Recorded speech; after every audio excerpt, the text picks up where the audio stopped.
Cette deuxième partie du chapitre raisonnement mathématique est consacrée aux notions de conjonction, de disjonction.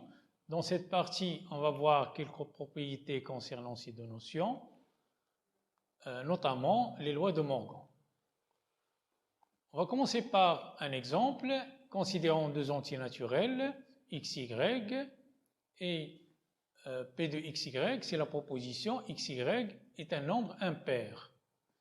Il est clair que p de xy est vrai si les nombres xy sont simultanément impairs et il est fausse dans les autres cas. Un autre exemple, minimum de xy supérieur ou égal à 2. Cette proposition est vraie si on a à la fois x supérieur ou égal à 2 et y supérieur ou égal à 2 et elle est fausse dans les autres cas. D'une manière générale, la conjonction de deux propositions P et Q, c'est la proposition notée P et Q.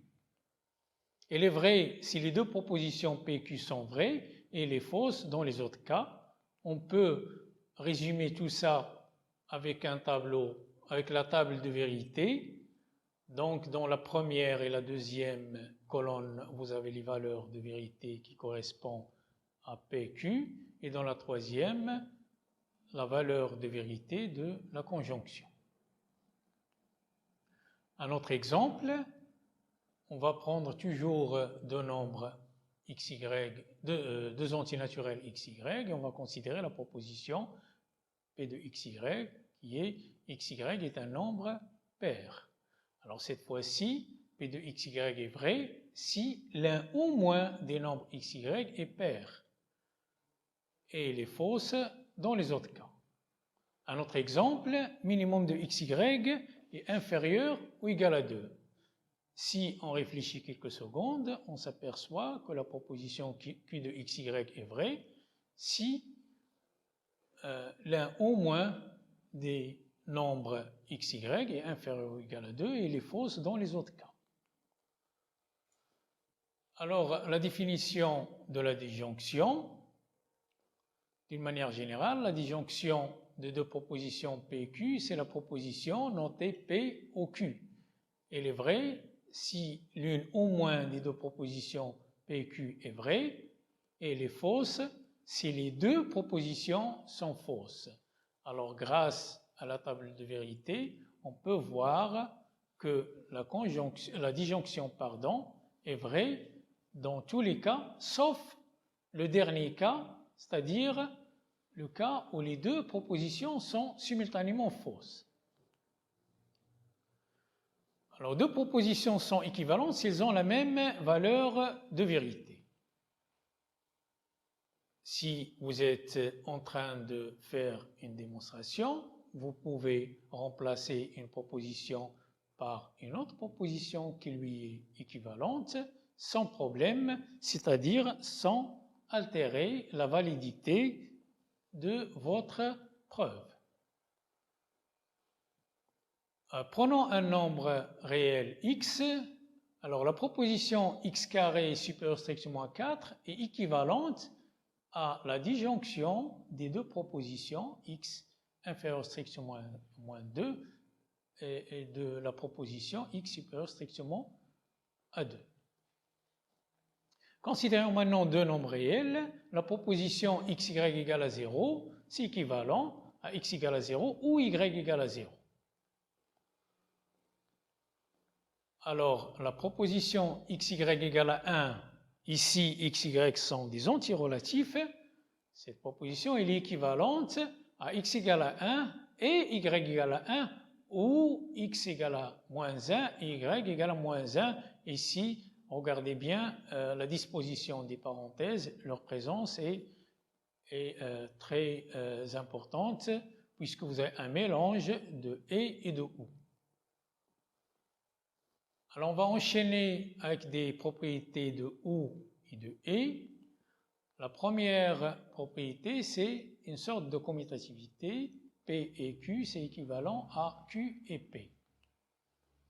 Même chose pour la disjonction. P au Q, c'est équivalent à Q ou P. Alors si vous prenez trois propositions, vous avez une sorte d'associativité. Donc ici, vous pouvez déplacer les parenthèses sans problème. Même chose pour la disjonction. Vous avez également la distributivité du « et » par rapport à « ou » et de « ou » par rapport à « et ».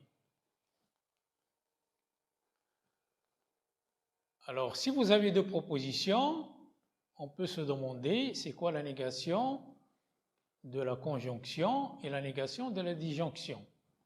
Ces deux négations sont données par les lois de Morgan. Donc, non P et Q, c'est-à-dire la négation de P et Q, c'est équivalent à non P au non Q. Pareil, non P au Q, c'est équivalent à non P et non Q. Avant de démontrer ces lois de Morgan, on va donner un exemple. Prenons deux nombres réels. C'est quoi la négation de la proposition A égale à B égale à 0? Alors, la proposition A égale à B égale à 0, c'est équivalente à A égale à 0 et B égale à 0. Donc, en utilisant les lois de Morgan, la négation sera A différent de 0 ou B différent de 0.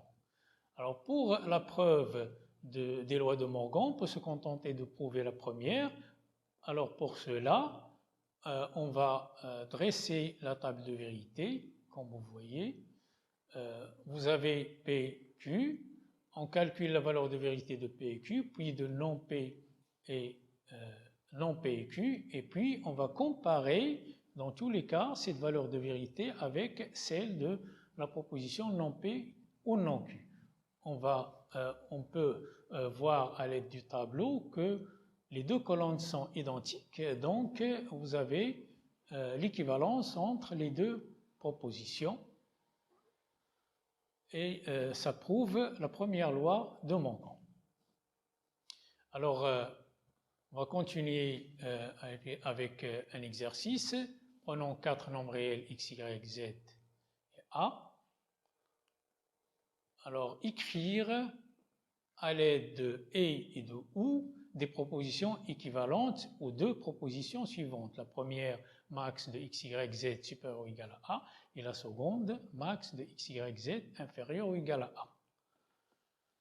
Un autre exercice, on demande de résoudre dans R le système d'équations x-1 fois y-1 égale à 0 et x-2 fois y-3 égale à 0. Un dernier exercice, on va considérer des nombres réels x1 jusqu'à xn a et on demande de donner des propositions équivalentes en utilisant les quantificateurs des propositions suivantes. Donc vous avez 4 propositions, max de x1 jusqu'à xn supérieur ou égal à a, minimum de x1 jusqu'à xn supérieur ou égal à a, et la même chose avec le max de x1 jusqu'à xn inférieur ou égal à a et le minimum de x1 jusqu'à xn inférieur ou égal à a, ce qui termine cette partie.